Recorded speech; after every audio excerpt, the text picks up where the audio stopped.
Hola, ¿qué tal, queridos hermanos? Vamos a continuar con nuestra catequesis, nuestra formación catequética en torno a nuestra pastoral social. En el nombre del Padre, y del Hijo, y del Espíritu Santo. Amén. Tu gracia, Señor, inspire nuestras obras, las sostenga y acompañe siempre, para que todo nuestro trabajo brote de ti como de su fuente, y tienda siempre a ti como a su fin. Por Cristo nuestro Señor. Amén. En el nombre del Padre, y del Hijo, y del Espíritu Santo. Amén. Pues el tema que vamos a reflexionar el día de hoy es la universal vocación a la santidad. Recordemos que estamos en el nivel 3, miembros de la Iglesia.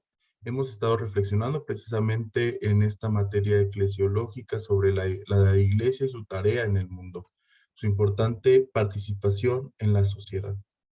Ahora vamos a ver más propiamente cuál es la labor de la Iglesia o su misión, como su vocación. Dice universal, vocación a la santidad. El enlace con el tema anterior, pues es que hemos estado viendo el lugar de los laicos en la iglesia y su responsabilidad para la construcción de la iglesia misma. También ahora vamos a ver en el capítulo número 5 de la Lumen Gentium, documento conclusivo del Concilio Vaticano II, que tenemos una común vocación, que es la santidad. Nuestro objetivo es descubrir que la santidad es una nota característica de la Iglesia universal, y por eso es que es una vocación común, una vocación que tenemos todos los cristianos.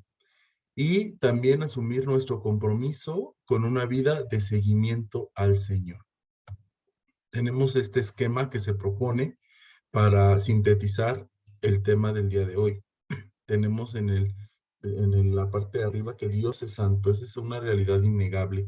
Y luego tenemos hacia la derecha que Jesús es maestro y modelo de santidad, que Él santifica a la iglesia. Entonces los cristianos somos santos, tenemos una llamada la santidad. Y esta se ve en dos momentos o de dos maneras. Primero, como un seguimiento de Cristo en una obediencia al Padre, y como una perfección de la caridad que precisamente viene de Dios. Toda la santidad de la iglesia emana de Dios. Es decir, nuestro llamado es asemejarnos a Dios. Cristo nos lo ha dicho en el Evangelio: sean santos como su Padre es santo. Ahora bien, los cristianos santos. Los seguidores de Cristo hemos sido llamados por Dios. Es un llamado primero que es parte de la iniciativa divina, no es por nosotros mismos, no tenemos nosotros la iniciativa en este llamamiento al seguimiento de Cristo. Y dice que es por su voluntad y por su gracia. Es una gracia ser llamados a la santidad por medio de la vida del cristiano, por el seguimiento de las huellas de Cristo, donde se da precisamente a través del bautismo, porque ahí es donde Dios nos hace sus hijos y partícipes de su naturaleza divina. La teología sacramentaria nos dice que en el sacramento del bautismo somos partícipes de la vida divina, y de hecho la liturgia así tiene en una de sus partes. Esto equivale a ser santos porque recibimos la santidad que viene de Dios. Esta es la razón por la que Pablo saluda a los creyentes de Corinto de la siguiente manera: 1 Corintios versículo 2. A los santificados en Cristo Jesús, llamados a ser santos. La santidad es un don y también una tarea. No es algo que ya se esté terminado, es un proceso que dura toda la vida. Los cristianos hemos de conservar y perfeccionar con ayuda de Dios la santidad que hemos recibido. Esta santidad ya la hemos recibido como llamada, dice aquí en el título, don y tarea, en el bautismo, pero estamos llamados a perfeccionarla. Por eso Pablo exhorta a vivir como conviene a los santos, revestirnos de entrañas de misericordia, benignidad, humanidad, modestia y paciencia, como elegidos de Dios, santos y amados, y a producir los frutos del Espíritu que Él mismo va a enumerar. La Lumen Gentium, que es un documento que habla precisamente de la Iglesia, nos va a decir que, dado que tropezamos en muchas cosas, tenemos continua necesidad de la misericordia de Dios y hemos de orar todos los días. Como en el Padre Nuestro decimos: perdona nuestras ofensas como nosotros perdonamos a los que nos ofenden. Esto es importante porque cuando estamos en el camino de la santidad, muchas veces quisiéramos tener una santidad ya terminada, una santidad como la leemos en los santos de nuestra devoción, o tal vez en algún libro de algún santo específico que estemos, con el que estemos caminando. Pero esto, pues tenemos que ser conscientes de que también tenemos fragilidades y que tropezamos, pero por eso precisamente el Padre Nuestro nos recuerda que perdonar las ofensas del otro hará que, o nos llevará también a sabernos perdonados por Dios. Para alcanzar esta perfección requerimos seguir las huellas del Señor, amoldándonos, amoldamos a su imagen, que es obedecer al Padre, esforzarnos para entregarnos a Dios y al servicio del prójimo. Así la santidad del pueblo de Dios producirá frutos abundantes, como lo demuestra la vida de los santos en la historia de la Iglesia. Por eso precisamente la Iglesia venera la vida de los santos, por eso tenemos ese constante recordar a estos hombres y mujeres que a lo largo de nuestra historia del caminar de la Iglesia han llegado a una perfección de santidad, una perfección de vida, y que ahora creemos, la fe nos lleva a creer precisamente que gozan de los frutos de una santidad eterna, de una santidad ya fuera del ámbito terreno como ellos lo vivieron, que más bien ahora están contemplando a Dios tal cual es. Han alcanzado precisamente el máximo nivel de esta vocación a la santidad. El Concilio Vaticano II considera que la actividad humana en el mundo es algo querido por Dios. Ya lo hemos visto. El hombre cristiano, la iglesia, está dentro de una sociedad y tiene deberes, y la iglesia nos invita a cumplirlos. Con el sometimiento de todas las cosas, el hombre y la mujer hacen admirable el nombre de Dios en el mundo. Realizan la imagen y semejanza de Dios, obedecen el mandato de gobernar el mundo, justicia y santidad. Las victorias del ser humano son signo de la grandeza de Dios. Esto es importante, muy interesante. Gobernar el mundo en justicia y santidad tal cual Dios gobierna la creación, tal cual Dios ha constituido todo lo creado. Él en su justicia y santidad, y el hombre, imagen de Dios, pues gobierna así las cosas. Especialmente es valioso el trabajo que se realiza en forma provechosa y en servicio de la sociedad, el cual desarrolla la obra del Creador. Sirve al bien de los hermanos y contribuye a cumplir los designios de Dios en la historia. Toda la actividad se ordena al bien del ser humano, con la que se perfecciona, aprende y cultiva facultades, se supera y trasciende. Desarrollar la obra del Creador. El Creador ya ha, ha dado vida al mundo, ha creado todo lo que conocemos, pero el hombre está llamado a gobernarlo en justicia y santidad, y pues eso va a ser también una manifestación de la mano de Dios en la historia. Es por eso que el hombre tiene una llamada especial a la santidad, porque en su santidad que viene de Dios va a santificar también todas las cosas. La caridad, corazón de la santidad. Dios es amor, y el que permanece en el amor permanece en Dios y Dios en él. Aquí viene algo interesante porque es precisamente donde encontramos la santidad en todo su esplendor, con todos sus frutos, en la caridad, en el amor a los otros. La caridad es vínculo de la perfección y plenitud de la ley. Esto lo tenemos en Colosenses 3:14. Recordaba yo y quisiera que recordemos las palabras de Jesús cuando se le cuestiona acerca de la ley. Yo no he venido a abolir la ley y a los profetas, sino a darles plenitud. Y esa plenitud precisamente está en el amor, el no cumplir la ley por la ley, porque así el pueblo de Israel llevaba años viviéndolo, cumplir la ley por la ley, porque se creía que la ley por sí sola salvaba. Pero Jesús nos viene a decir, no, es la ley por el amor. Así se gobiernan los medios de santificación, los informa y los conduce a su fin. De ahí que el amor hacia Dios y hacia el prójimo sea la característica definitiva del verdadero discípulo de Cristo, el doble mandamiento del amor que Cristo nos da, amar a Dios sobre todas las cosas y al prójimo como a sí mismo. La caridad requiere cultivarse como una buena semilla. Nosotros la caridad la hemos recibido también en el bautismo, ahí es donde parte todo. En el bautismo sabemos que se nos da las virtudes teologales, fe, esperanza y caridad. Ya la hemos recibido, pero es una semilla que se debe cultivar. Por ello necesitamos alimentarla con la escucha de la palabra y la participación frecuente en los sacramentos, especialmente en estos sacramentos que recibimos constantemente, la reconciliación, y la Eucaristía, especialmente dice aquí con la Eucaristía, por la oración constante, la entrega de sí mismo al servicio fraterno y solícito de los demás y el ejercicio de las virtudes. Nos está dando este número, eh, digamos, la receta para una vida santa.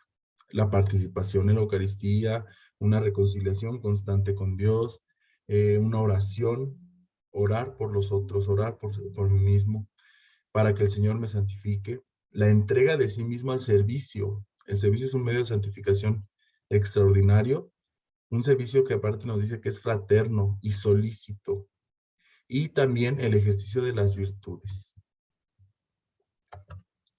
Todos estamos llamados a la santidad en la iglesia. En la iglesia todos somos llamados a la santidad porque la voluntad de Dios es nuestra santificación. Primera de Tesalonicenses 4:3. La santidad de la iglesia se manifiesta continuamente precisamente en dos formas. Uno, en los frutos de la gracia del Espíritu Santo que se producen. Y dos, en aquellos que viven un estado de vida con caridad intensa. Más adelante vamos a ver que sí, la vocación a la santidad es una vocación universal, pero dentro de esa universalidad, Dios llama a personas a que vivan una caridad más fuerte, una caridad más especial, una santidad que se nota más, digámoslo así, la vida perfecta. En la santidad en los diversos estados, todos estamos llamados a un estado de vida diferente. Hay, incluso dentro de esta catequesis, estamos escuchando laicos, solteros, cónyuges, jóvenes, niños, que aún están en este camino de descubrir su vocación, sacerdotes, obispos, todos tenemos un diferente estado de vida, pero dentro de ese estado de vida también tenemos una llamada a la santidad de una manera especial, también por el trabajo, porque el trabajo cada uno lo desempeña de manera diferente, su impacto en la ciudad es diferente, pero ahí también está llamado a ser santo, a santificarse. Todo el pueblo de Dios tiene esta llamada y debe responder a la exigencia de esta llamada desde su particular estado de vida. De modo que las religiosas tienen una manera especial de vivir la santidad por su carisma, por su espiritualidad. Los sacerdotes, una manera diferente de vivirla incluso que las religiosas, que ambos han consagrado su vida a Dios. Un obispo que ejerce su ministerio en una diócesis y que a partir de él lo ejercen los presbíteros, tiene una llamada especial a vivir la santidad o de una manera específica, también un cónyuge, también un joven. Todos tenemos una llamada diferente o especial para vivir la santidad. Algunos compartimos vocación específica, pero aún en esa específica vocación, como en una comunidad religiosa, cada miembro tiene una, digamos, una semilla particular que ha de trabajar para santificarse. Esto también lo conocemos como una cruz, la cruz de cada día, ¿no? Pero en especial, pues es una cruz que se encuentra con el amor. Y en el amor, en la caridad a los demás, pues se santifica de una manera personal y que también se manifiesta en lo eclesial. Por eso les decíamos hace un momento, los frutos que el Espíritu Santo manifiesta es un fruto de santidad y que santifica a la iglesia. Ya no se queda solamente en el yo me estoy santificando, yo me estoy encontrando con Dios, sino que voy a santificar a los demás. Aquí quisiera hacer una nota también distintiva, porque muchas veces, y claro que es complicado porque la santidad no es un camino fácil, decimos, no, pues que cómo ser cristiano en el mundo, en el trabajo, en la escuela. Pues ahí es donde está mi labor, ahí es donde está mi cruz para que me santifique y ahí santifique a los demás. Imagina qué dicha y qué gracia tan grande poder desde mi estado de vida, tal vez como cónyuge, y desde mi trabajo dentro de este estado de vida, tal vez ser carpintero, ser profesor, ser taxista, ser vendedor, desde ahí tengo la llamada a santificarme y viendo por los demás santificarlos a ellos. O sea, no solamente ya lo difícil que es santificarme a mí en un trabajo que está plenamente en el mundo, sino también dentro de este trabajo, santificar a aquellos que se rodean, los que me rodean, con los que convivo.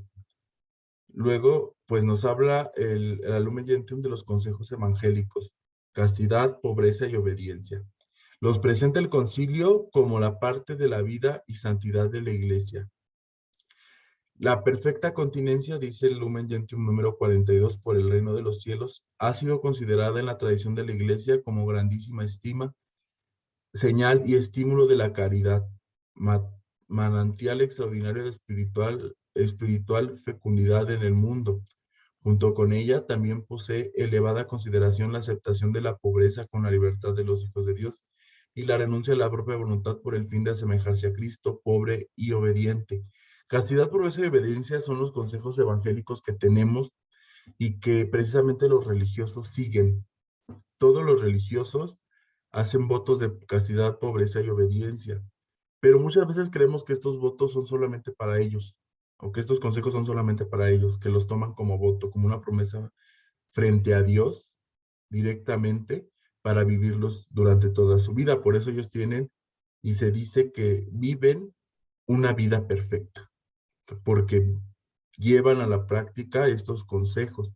Sin embargo, también nosotros, no religiosos, que no contamos con estos votos, tenemos una llamada especial a vivir los consejos evangélicos. ¿Cómo vivir en el matrimonio la castidad? Pues viviéndolo de acuerdo a el querer de Dios, a esta voluntad de Dios, con el fin propio de toda relación, de la relación marital, que es la procreación, educación de los hijos. Un sacerdote también vive la castidad, la pobreza y la obediencia. Tal vez los religiosos se manifiesta de una manera más directa porque ellos viven una obediencia a lo mejor a su superior, pero nosotros también una obediencia a Dios, a nuestros pastores, a lo que ellos van discerniendo para nuestro bien espiritual. Entonces, pues estos consejos evangélicos estamos llamados también en la Iglesia Universal a vivirlos en todos los estados de vida en los que nos desarrollamos. La naturaleza e importancia del estado religioso en la Iglesia. En el concilio en el capítulo 6 del concilio de la Lumen Gentium se dedica un capítulo a la vida religiosa, porque la vida religiosa es para la Iglesia, pues, una manifestación, como les decía, de esta vida perfecta a la que todos queremos o debemos anhelar alcanzar en nuestra estancia terrena, pero también porque santifican con su oración, con su sacrificio, con sus votos a la Iglesia en general. Y son una manifestación, dice, de los bienes celestiales, son un testimonio de la vida nueva y eterna que se obtiene por la redención de Jesucristo y preanuncia la resurrección futura y la gloria del reino celestial. Los religiosos sin duda tienen una importancia dentro de nuestra vida eclesial y pues en este sentido, como lo decía hace un momento, es una muestra también de la santidad que la Iglesia va viviendo día con día. Yo recordaba cuando reflexionaba en torno a esta importancia de la vida religiosa en la Iglesia. En la pasada asamblea diocesana de pastoral, nuestro pastor, don Roberto Domínguez, hacía bueno, en relación a las religiosas que estaban ahí en medio de nosotros, les decía precisamente a unas religiosas de clausura que dedican su vida a la oración, tienen estos votos de castidad, pobreza y obediencia, pero su carisma específico es la oración, la contemplación.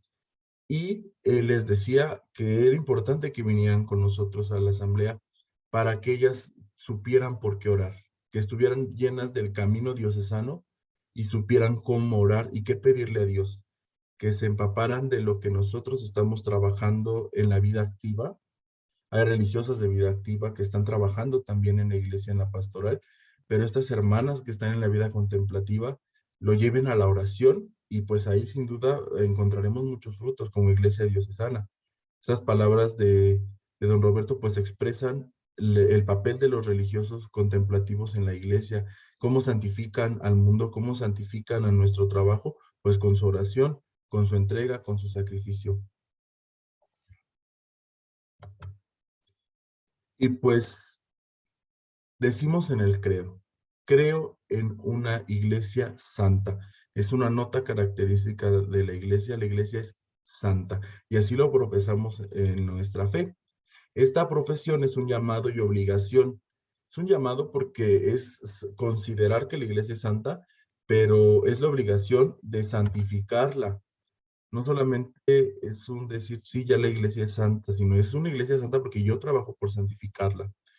Es para todos los cristianos y a buscar la santidad y la perfección en nuestro propio estado, como veíamos hace un momento, en nuestro estado de vida, pero también en nuestro desempeño en la sociedad, a través de la vida diaria y del compromiso con la transformación de las estructuras de nuestro tiempo.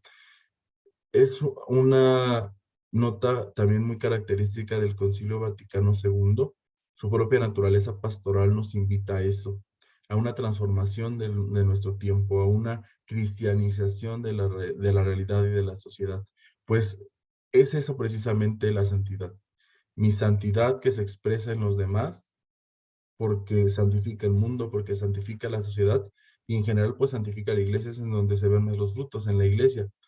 Pero es un reto, pero a la vez es una tarea interesante y muy importante, el llegar a una santificación de la sociedad. No solamente cerrarnos tampoco a decir con mis hermanos de comunidad, con los miembros de mi iglesia, de mi iglesia parroquial, con ellos es con los que voy a santificarme. No, es también santificarme para los demás, para el resto del mundo, para aquellos que no conocen a Dios, para aquellos que no quieren seguir a Dios, para que sea yo testimonio de la santidad de la iglesia y sea también una santidad deseable para ellos. Pues, queridos hermanos, esta llamada a la santidad, pues es, como dice aquí en esta última diapositiva, es una llamada a hacerlo todos los días en la vida diaria, en la vida cotidiana. Y es ahí donde está la parte, podríamos decir, difícil, pero también la parte en la que vamos a encontrar más fruto. Agradezco la atención. Sigamos preparándonos en esta comisión, en este desarrollo de nuestra formación catequética para que demos abundante fruto como pastoral social diocesana. Pedimos al Señor todas las gracias necesarias para poder vivir en santidad, para poder responder a este llamado que nos hace a manifestar la santidad que viene de Él. Gloria al Padre, y al Hijo, y al Espíritu Santo, como era en el principio, ahora y siempre, por los siglos de los siglos. Amén. En el nombre del Padre, y del Hijo, y del Espíritu Santo. Amén. Muchas gracias, queridos hermanos.